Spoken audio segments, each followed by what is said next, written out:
Franklin County Commissioners meeting, July 9th, 2019.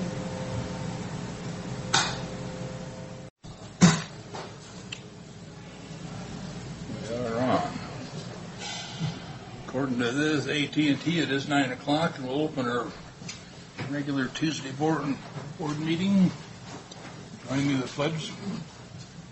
Pledge allegiance to the flag of the United States of America and to the republic for which it stands, one nation, under God, indivisible, with liberty and justice for all. Thank you.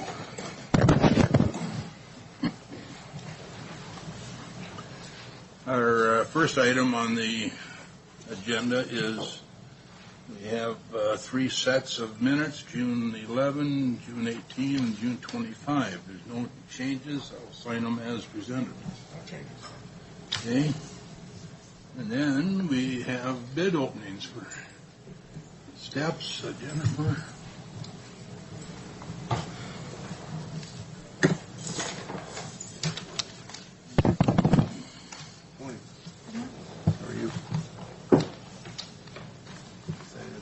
Lead in, or I might just make a comment. Can you hear me now? The bids that we're about to open. Can't hear me back there. Awful dim. Testing. Fine. Is it better? Yeah, much better. Just make a brief comment. Excuse me, at the outset here.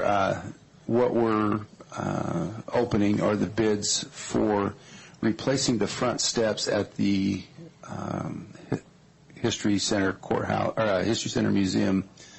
The existing steps have been there probably since original building.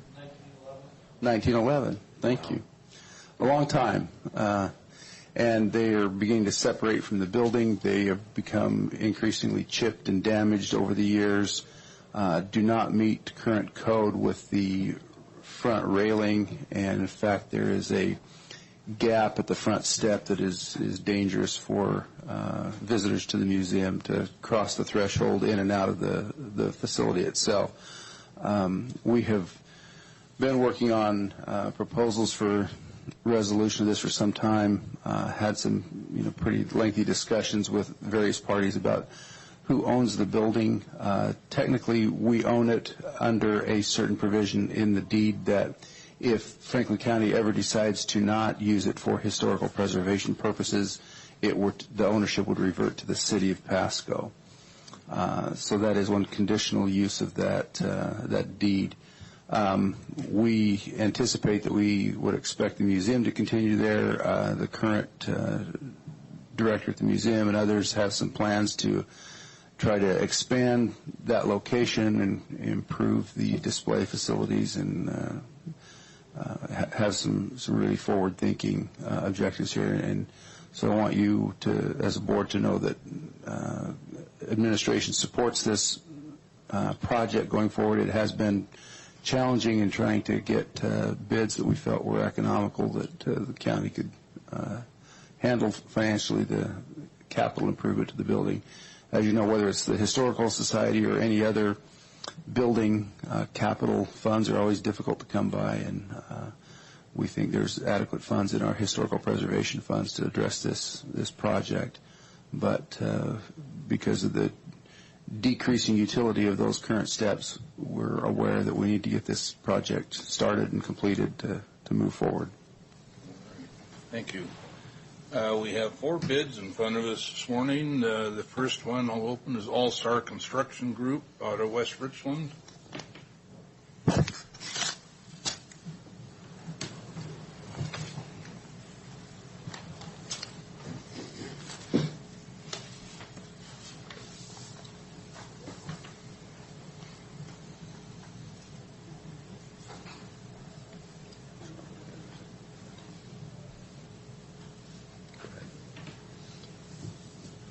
We have All-Star Group, or All-Star Construction, $44,295.77.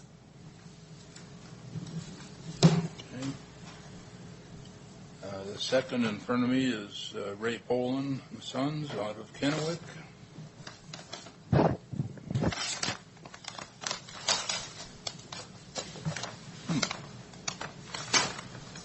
What the heck?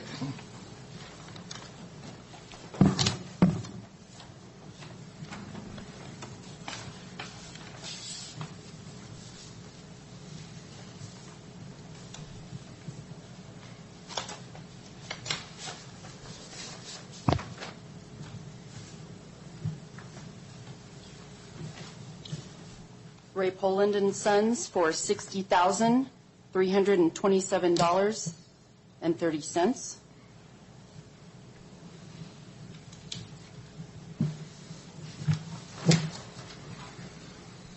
Third is from Egan, maybe, construction out of Walla Walla.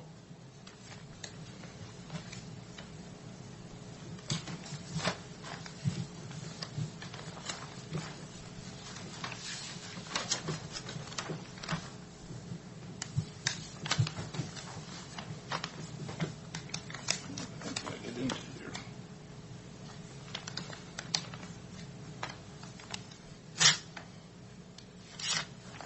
There.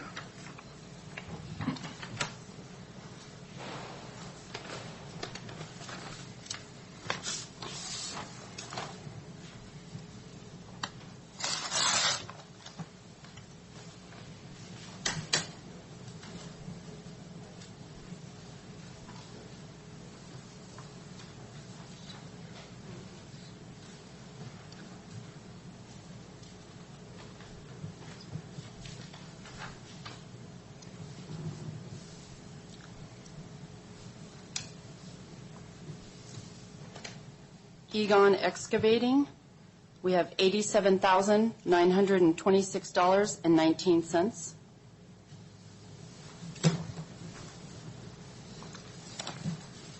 All right, our fourth and final is Vincent Brothers from Pasco. Commissioner. Oh, already got it open.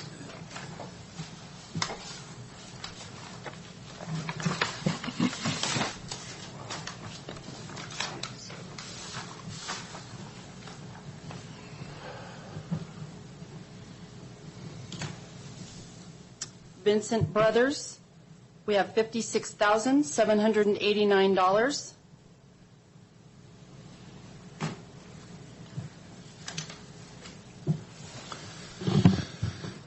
So it appears at this point that All Star Construction provided the lowest bid at $44,295.77. We will take these proposals back and make sure that they have met the technical requirements from a compliance standpoint, and be back in front of the board for a contract and award letter.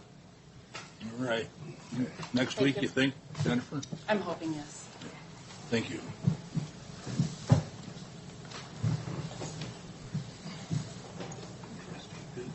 Oh, man, all over the board. From 90 to 42. Broad range, wow. Our next item on the agenda is our 2020 census information. Lisa, please. No, they were, well, no, I think they were at 62, weren't they? Good morning. Good morning. Let's see if you can hear me. Could you hear me? Is that better? Perfect. Thank you. Good morning. Good morning. So my name is Lizette Figueroa. I am the partnership specialist in charge of all of Eastern Washington. So I have all... Perfect. So I have all 16 counties east of the Cascades. My main thing is to do the outreach to all government agencies. That includes our 2 members of Congress, all the county commissioners, and I work my way down to all the municipalities to make sure I answer all the questions and give you an overview on what to expect as far as operations. The big thing for this year is it'll be the first time that we'll have an internet option available. So it's been tested throughout the last 10 years from after the 2010 census that it will give us at least 80%, we expect 80% of the population to self-respond on the internet. It won't be the only option. We will still have all the other traditional forms to self-respond, so you will still get that paper questionnaire in the mail. You can still participate over the phone, but this will just be an added feature that you can participate and have that invitation to answer online. Still Now- be people out on the streets doing this, or is it? So you'll first receive the postcard with your census ID card, and it has a key that you can type in online, and you'll get that March 12th of next year. After that, you'll receive 3 more reminders to go ahead and self-respond. By that third one, if you do not self-respond, we will go ahead and already automatically mail out the paper questionnaire to every household in the country. After that, you'll get 1 more reminder letter, and if you don't respond then, that's when you'll go ahead and have that knock on the door by a census taker to go ahead and remind everybody to participate.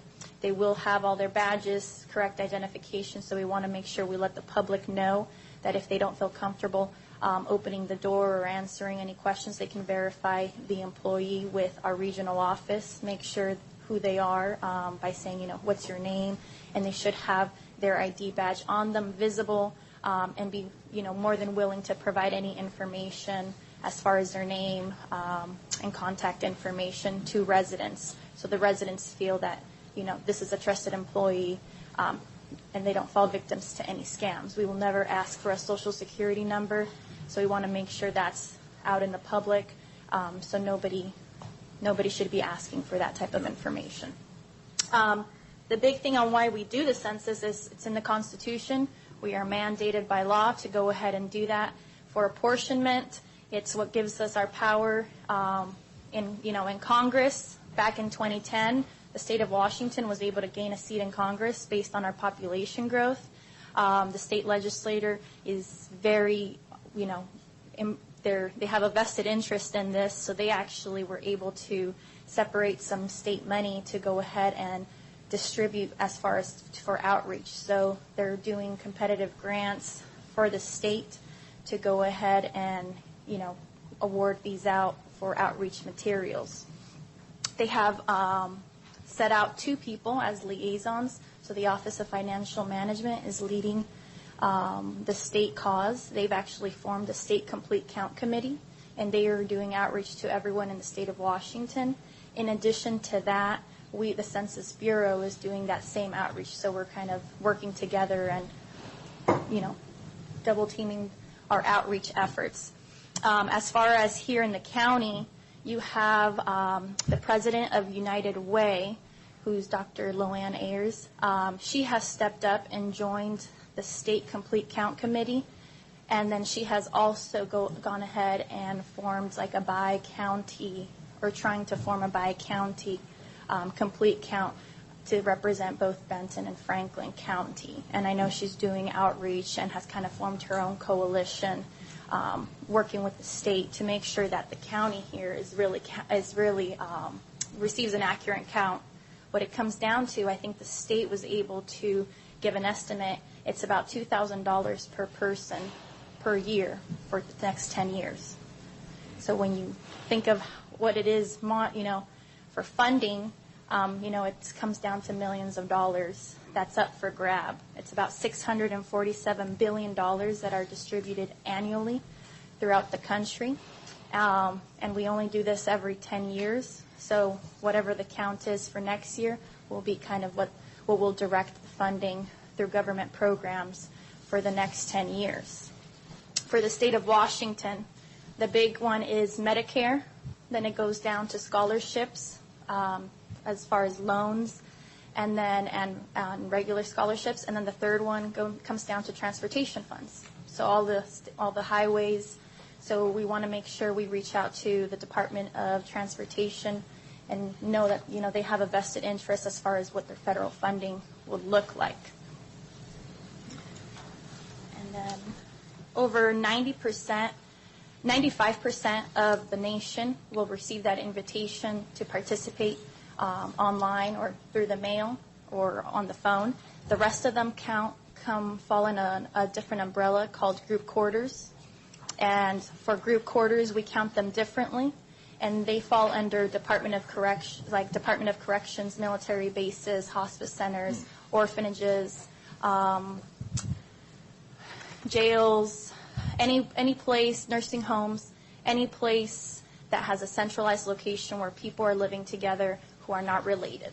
We go ahead and count them differently. We actually reach out to them in February and do an advanced count, and it's usually because they know exactly how many people are living. So, for example, Fairchild Air Force Base, we work usually with the Department of Defense. They already know about how many airmen are in there, and we just go ahead and verify that that's the correct. Same thing for the correction facilities.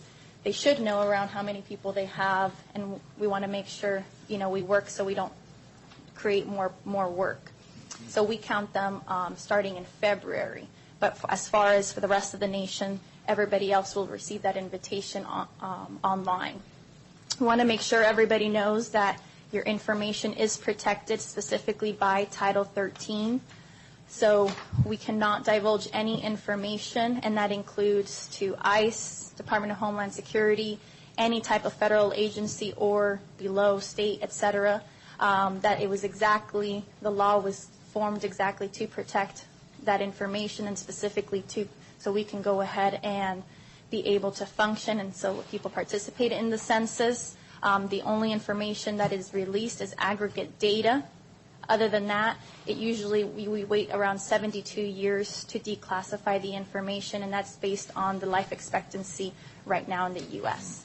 After that, that's when the information is declassified, and that's usually where, like Ancestry.com will get information based on past census forms and information reported. I did provide you a map, and that's from the actual Office of Financial Management. They were able to break down each county based on 2010 scores of self-response. So everything in red is where we expect low self-response. So it's most of the county.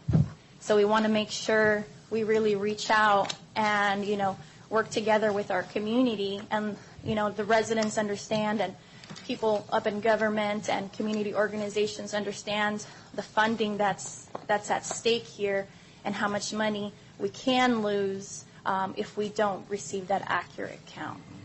And I do want to make sure, I answer any questions or concerns you might have. We will have 4 different offices opening up by the end of the summer.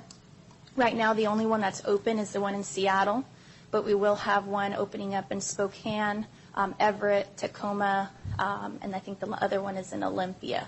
And those are just satellite offices to provide supplemental support, and they'll kind of do the boots on the ground. Another big thing is we need a lot of people. We're hiring, and that's nationwide, but specifically throughout the state.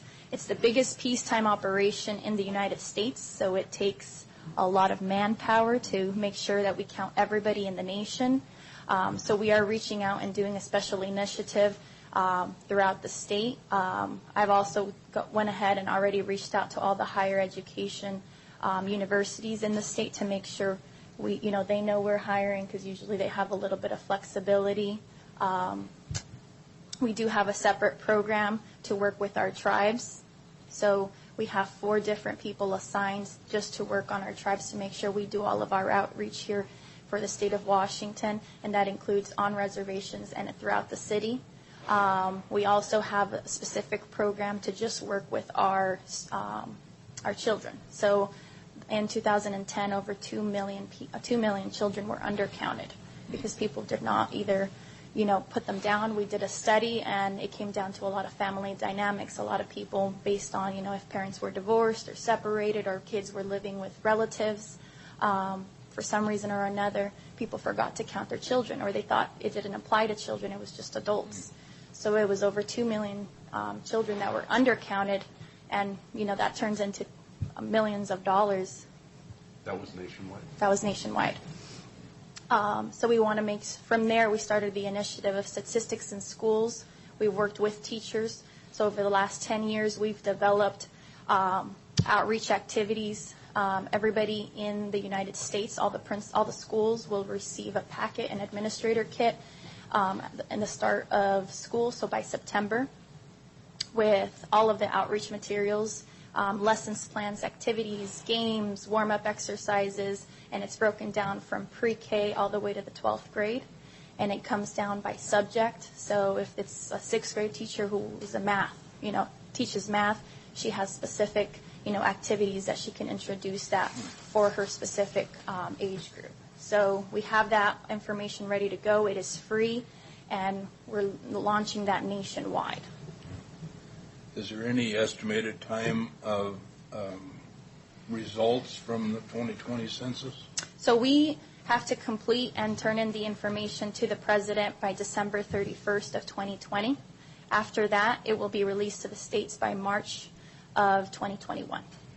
After that is usually when they start doing redistricting, and then it goes down to the counties and municipalities, and usually that's when the county commissioners, usually the auditor, will go ahead and start doing either redistricting if your population had a big jump to make sure everything is kind of equaled and proportioned. But by March of 2021 is when it's released back to the states. In the 2010 census, what was the percentage of participation for our county, for our state, and for the nation? Do you know? I don't know off the top of my head, but I do have that information available, so I can go ahead and give you that exact percentage. Looking at the map, it doesn't look like that we were correct too willingly to participate.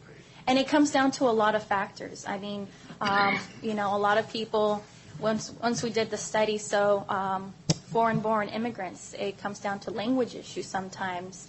It also comes down to low-income families. If you don't have time to participate or you don't know about it. Seniors was also a big hard-to-count area. So we're doing outreach to all our senior centers. Renters are also a hard-to-count population because they move a lot. So that's also an area. College students, so ages from 18 to 24, also for one reason or another, whether they don't feel the need that they have to participate or they don't understand the importance, that's also a very hard-to-count population. So that's why we're doing all the outreach to all the universities, all the community colleges, all career technical schools as well, and kind of work our way down to the high schools and superintendents, et cetera. Another hard-to-count population, it was our seniors, veterans as well. So we want to make sure we're doing all of our outreach to DOD and to all the bases and all the military installations we have in the state to make sure we don't forget to count anybody. Anybody experiencing homelessness is also a very hard-to-count population because they move a lot. So we have a specific operation to make sure where we count them once that one day, but we do a full 24 hours, and we ask, we usually work with the counties and cities to go ahead and do that outreach. And the area census manager is in charge of leading that, so it'll look differently from county to county. They usually reach out towards the end of the year to see how you guys would like to go ahead and do that operation. So there is litigation going on this right now. Correct, for the citizenship question. If that is not resolved by March 12th, and it's resolved after that, and you guys pursue going out, and it could change the whole dynamics. Correct. Are you ready to handle that? So we are ready with both forms. We have both forms ready. So it's version A and version B because we already anticipated kind of these issues. So as far as operations-wise, we will be ready to go. I think the last option would be by October because we have to start printing all the questionnaires. But they should be able to give us an answer, I think, we're thinking within the next month or two. But since it's pushed down to the lower courts, we don't know yet until we get some kind of answer from them. So right now we're just in limbo. But as far as operations-wise, we're making sure we're ready with both options. And that's smart because our president has already said that if they don't get it done through the courts, he's going to use the executive order to do it. So. Correct. And I know that our litigation team is kind of working to see what that would mean for us, at least functional, for us to move forward. what our timeline would work, because, I mean, to print these questionnaires for every, throughout the nation, for every household, it takes a long time. So I think October is our very, very last to be able to be ready by March. So we're hoping that we get an answer within the next couple months. You think you'll have enough staff to get this completed in Franklin County, looking at the map? I don't know. We actually have a recruiting assistant assigned to Eastern Washington, so I can go ahead and reach out to know because he has the live numbers of how many people have applied to that pool by counties. So I can go ahead and ask him and see kind of what our numbers look like as far as recruiting-wise. But if not, yeah, that's one. In 2010, after the crash, it was different because the economy looked different. Everybody was lining up for a job, so we were overstaffed. This go around, it's a lot harder for people to go ahead and recruit, and we're having a hard time, and that's just being transparent. We're having a very hard time reaching out and getting people to go ahead and apply to these jobs because, I mean, the economy is a lot stronger than it was back in 2010 during that last operation. Yeah. So people aren't lining up. Where should they go to apply? So we have 2 links, and I provided that, and I'll also share that so it can be readily available to everybody. They'll get paid weekly. It's flexible time. It's on, it's usually on their own time, whatever time they're willing to go ahead and give to us. And they'll get the marching orders and kind of what operation by the area census manager. I know it works in a pool, so after one operation, the next operation will start, and we'll get from those same candidates. So they can continue working until we're done with the census, and that should be, towards the end of the summer of next year. Is there any other questions? A lot of information in a hurry. I know, but I want to make sure at least I came out and introduced myself. I will be your point of contact as far as for the Bureau, so you have my contact information. We can share that with all the residents as well.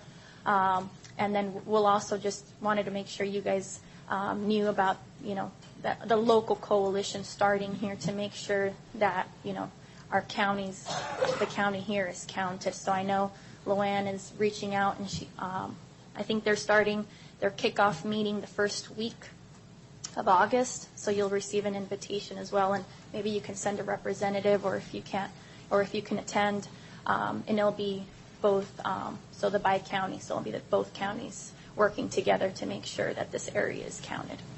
And just to clarify, when we picked up that 9th congressional seat, that was just due to population? Correct. So it's specifically mandated, it's based on your population. Regardless if they're citizens Correct. or not? Correct. So we count everybody, regardless of citizenship status. We count everybody. The only people we do not count is people who are traveling here on vacation or business for a short time. So say someone is traveling here from China or Brazil, and they're here for just a week. We do not count them because they are not living here most of the time. But for everybody else who is living here most of the time, over 6 months, between 6 to 9 months, we count them.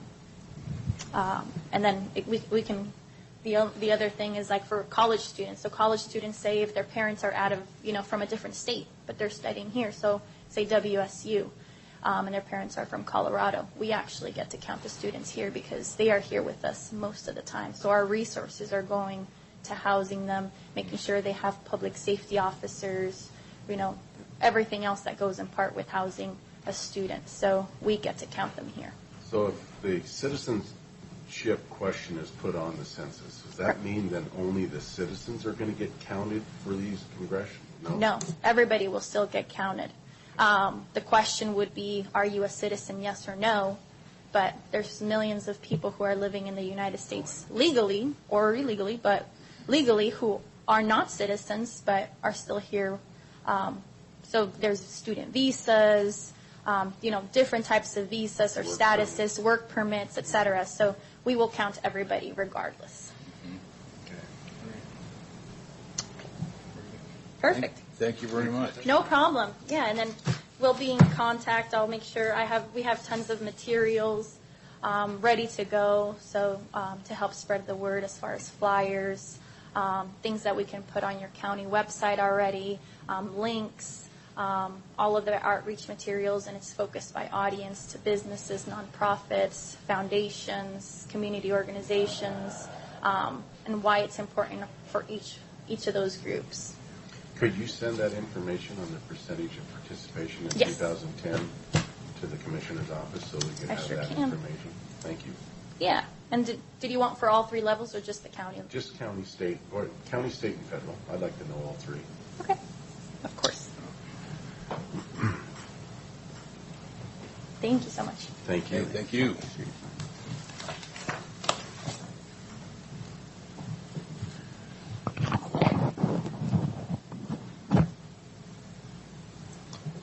The next item on the agenda is Derek is going to lead us for a conditional use permit. And Nicole. Morning. Actually, Nicole's going to be the lead on it. Good morning, Mr. Chair. Good morning, Commissioner Didier. I just wanted to present to you this morning this conditional use permit. The file number is 2019-03, and this is the closed record hearing following an open record hearing before the Planning Commission on the conditional use permit. This is to allow a contractor's business to operate. They will be doing, they're going to be storing and maintaining portable toilets at the site that's listed in your packet, and then taking those to other locations throughout the county to support agriculture, production activities, and help with workers that are out in different locations. The staff did recommend approval, and then upon the conclusion of an open record public hearing, the Planning Commission recommended approval. They did amend some of the findings of fact conditions of approval, which we've incorporated into the resolution prepared for you today. And so again, the recommendation is to approve the conditional use permit, adopt the written findings of fact and conditions of approval. There's really nothing remarkable here that I wanted to present on, so with that, I'll just answer any questions that you may have. Thank you.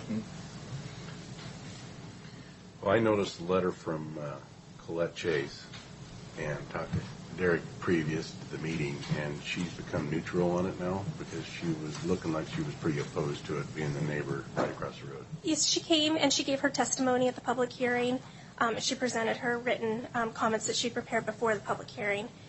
We feel that by the time it was over and the commission had changed some of the conditions of approval, as I mentioned, that her objections were satisfied or addressed for the most part. And so we feel like she wasn't really opposed by the end. I can't speak for her, but that was the way it ended up. Following the presentation by the applicant and staff, one of the first things she stated when she approached the mic was, okay, you've answered a lot of my questions and addressed the concerns. One of the concerns she did bring up that we hadn't initially looked at, per se, from her approach was the access on the Glade Road and the way the hill is right there and stuff like that. Upon review and discussion with the county engineer who was there at the time as well, it was all agreed that that is a better approach. So the finalization of how that will be done will be worked out with the development. But the access on the Glade Road, which was originally proposed, now the condition is they'll access off of Russell Road. So they at least have that controlled intersection going on to Glade North. A lot more sense. Yep. Yeah. And there was some discussion regarding the height of the fencing and things like that, going up to 8 foot and things like that. But that starts triggering things like engineering requirements and things. And the standard for a site obscuring fence is 6 foot, and it's the recognized standard for any obscured site views or anything is always at a 6 foot, because it's not so much designed to obscure from like an overlook looking down, it's to obscure from street level. Yep. And that's the purpose. So some of the tops may pop over, because they're taller than 6 foot, but and then it says cloth that just means to represent that it will be site security. It could be slats, it could be vinyl plastic application, or it could be the cloth that allows. The key is to allow the wind to be able to go through it, or it'll just rip it all down. And she was aware that this was going to be addressed at the meeting today, Correct. and she's not here, so I think that she is pretty much neutral. Well, I guess I would add to that. After the meeting occurred, we sent out a letter to anyone who's a party of record. She's included in that group, stating what the recommendation was of the Planning Commission, and at that point they can file an appeal if they so choose. So she did not file an appeal. Yeah. Well, the read ahead is very informational. I didn't have any questions after reading through it, and I think the Commissioner has answered any questions that I had thought of. And Mr. Chairman, I move that we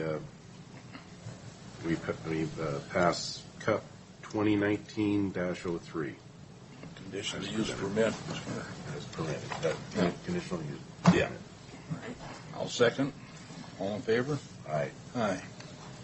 Thank you very much. Thank you.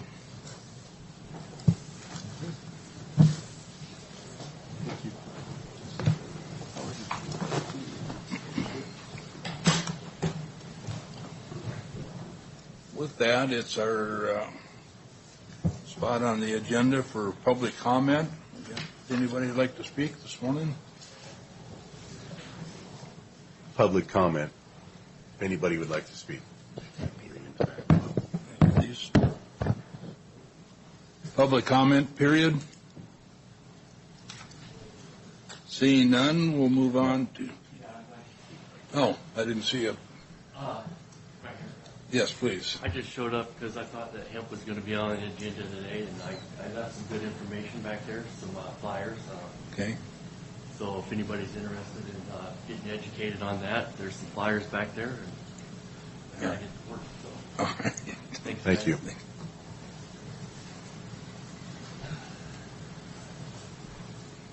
All right. With that, if there's none else, we'll move on to pay some invoices.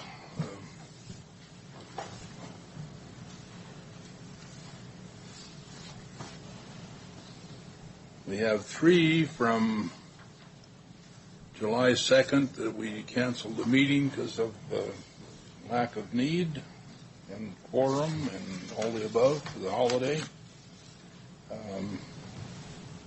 The first being current expense, fund expenditures in the amount of $614,886.65. And Keith has reviewed them, Matt Beaton signed off, and Peter also.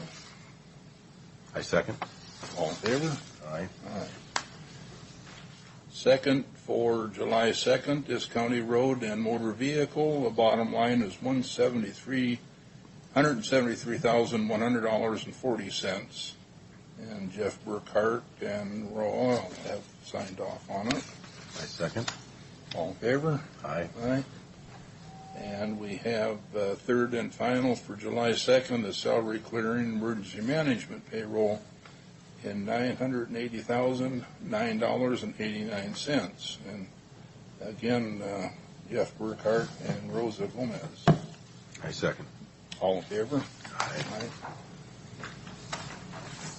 And we'll move on to today's current expense, fund expenditures in the amount of $306,389.03. And again, Keith has reviewed them, and Thomas Westerman and Peters signed off on them. So, I second. all in favor? Aye.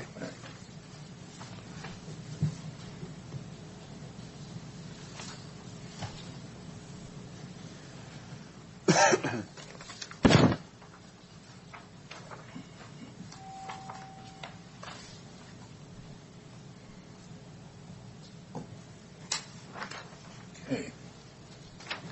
That'll move us on to our consent agenda this morning, which Mr. Chairman, I move that we approve the consent agenda 1 through 7 with discussion if needed. okay. And I have no discussion. All right, I'll second, and I have no concerns either, so all in favor? Aye. Aye.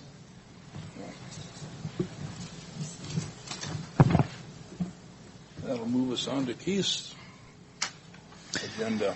One thing I have is just a brief update on our discussion with Benton County on the Department of Human Services. That conversation continues to move forward. I met with them yesterday afternoon.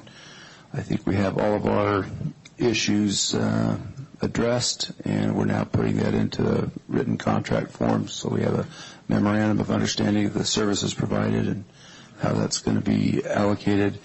It will require us to create within our accounting system and our treasury a separate Franklin County fund, or actually two separate Franklin County funds to keep Franklin County funds separate that historically were combined with Benton County's.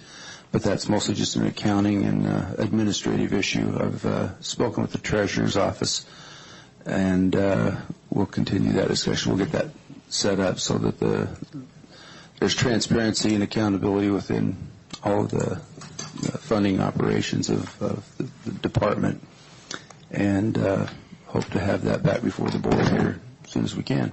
But it's moving forward quite well. Well, Keith, what do you think that's going to cost our county?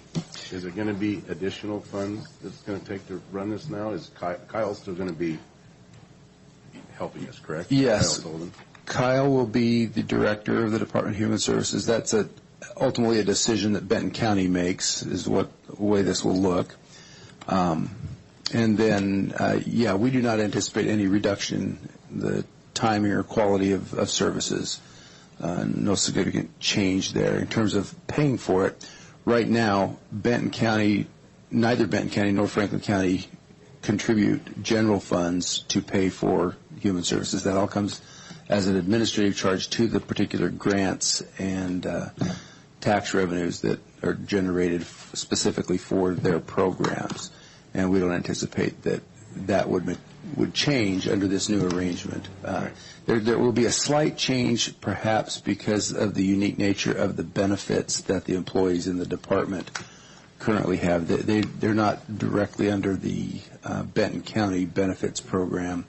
There's a bi-county program, so I think, if my memory serves me correct, there's a slight change in their dental premiums or something to that effect, but it's not significant or material. It'll be a small matter. But again, that will be handled within the administrative overhead charges that are applied to the funding sources for the department. Well, good. That's good news. Sounds like it's the best of what we could expect at this point. Yeah. An outcome, yeah. And then, somewhat along that same line, at least with our relation with Benton County, David Sparks, who has served as their county administrator for, I'm not sure exactly, but well over a dozen years, has announced his retirement effective in September. And he has a deputy county administrator over there. I believe their board is addressing kind of what their plan is for the future of that position and how they're going to structure that. I don't have any independent knowledge of what their board intends to do, but just kind of for your information, at the end of September, Mr. Sparks will be leaving Benton County. Is Mr. Sparks, is this sort of on? No. He's been planning this he's been an employee of the county over there for over 30 years, okay. And he's just retiring. Okay. Yeah.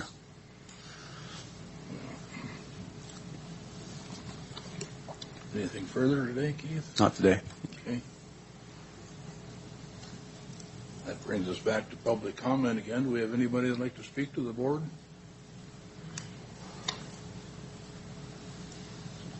Richard?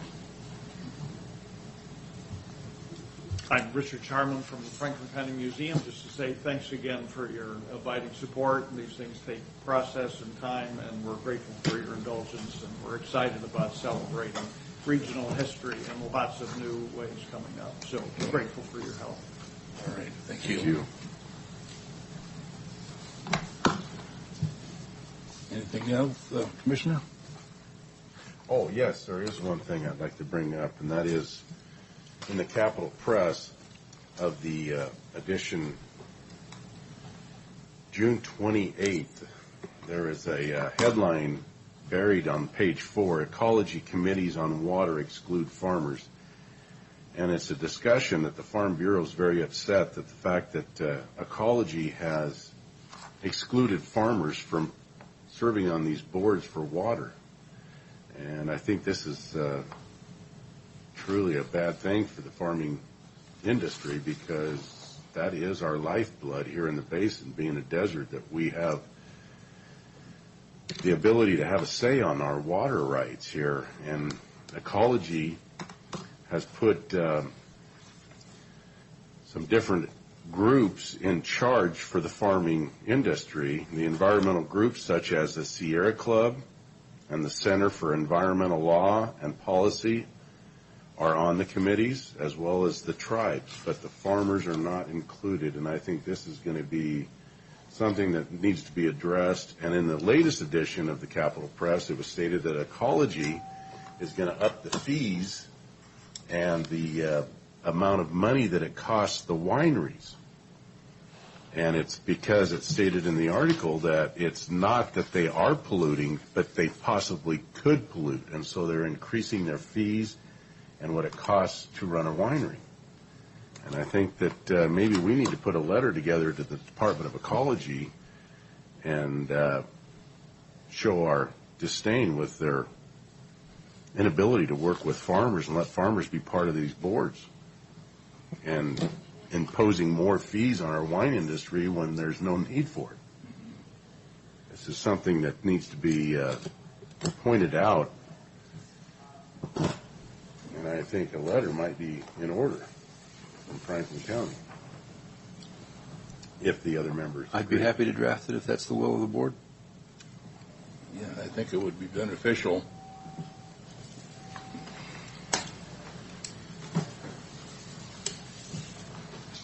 Anything further?